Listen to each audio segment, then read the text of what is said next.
Every vaccine carries a risk of injury, and that risk can be greater for some than others. American parents would make very different decisions about how they vaccinate their children were they given the proper information. One of the reasons that I'm here is the toxicity of vaccinations as they have been used for such a long time in this country.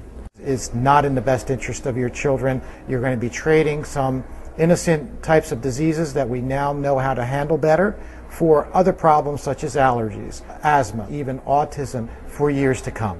I began looking at vaccine toxicity years before I had my first child back in the 70s.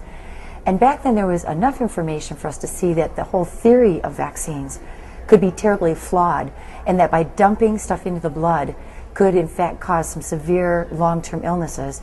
So the current climate of vaccine science is very controversial. The information that we're being given, that I was taught in medical school, is not consistent with safety and efficacy. As we see the number of vaccines being added to the schedule, we're also seeing a tremendous increase in the number of chronic illnesses in children. My concerns are the absence of any adequate safety studies looking at the long-term detrimental effects of vaccines used in childhood, and the almost cavalier continuance of the process of introducing more untested vaccines into a schedule of vaccination that is already appalling in terms of its scientific underpinnings. The swine flu vaccine contains squalene. It's in one of the European versions. It's being tested on 4 continents. This particular oil, when injected into animals, causes crippling disease. Wouldn't you like to know that before somebody said, I'd like to put this in the veins of your son or your daughter? I strongly advise against getting the H1N1 flu vaccine. It is not a very serious illness. The swine flu vaccine has both aluminum and mercury in it, which are both neurotoxins. Squalene may be added. Squalene is an adjuvant that stimulates your immune system to attack itself. It has been associated with Gulf War syndrome in 2 papers.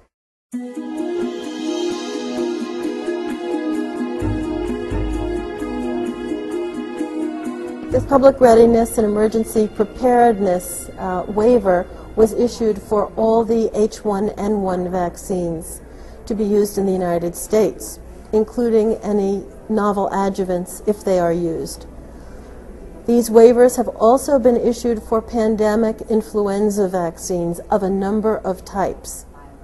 What that means is that if you are injured from one of these H1N1 vaccines or another pandemic vaccine, you have no access to the legal system.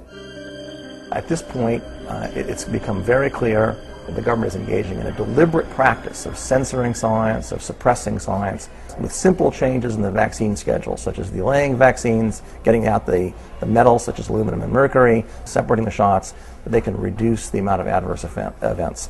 This is the mandate of Congress in 1986, when Congress passed a law with a mandate for safer childhood vaccines.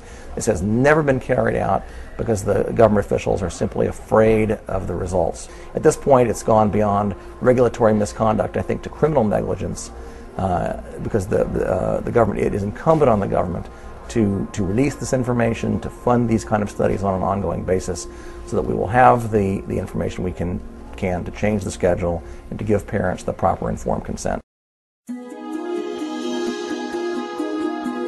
It is not a very serious illness. It's less bad than our seasonal flu. Please do take your vitamin D, your vitamin C, eat healthy, eat organic, get lots of sleep, drink lots of water. That's much safer than taking the vaccine. You have the human right to make an informed voluntary decision whenever you're going to take a medical risk that could hurt you or your child.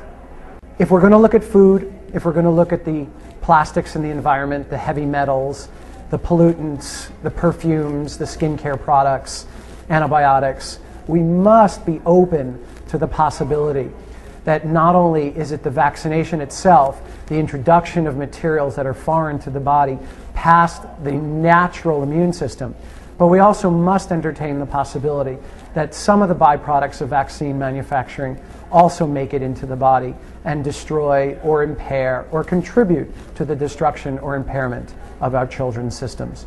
Really do your research and know that, number one, you have a right to make this decision. No government should ever force us. And please don't make this decision based out of fear.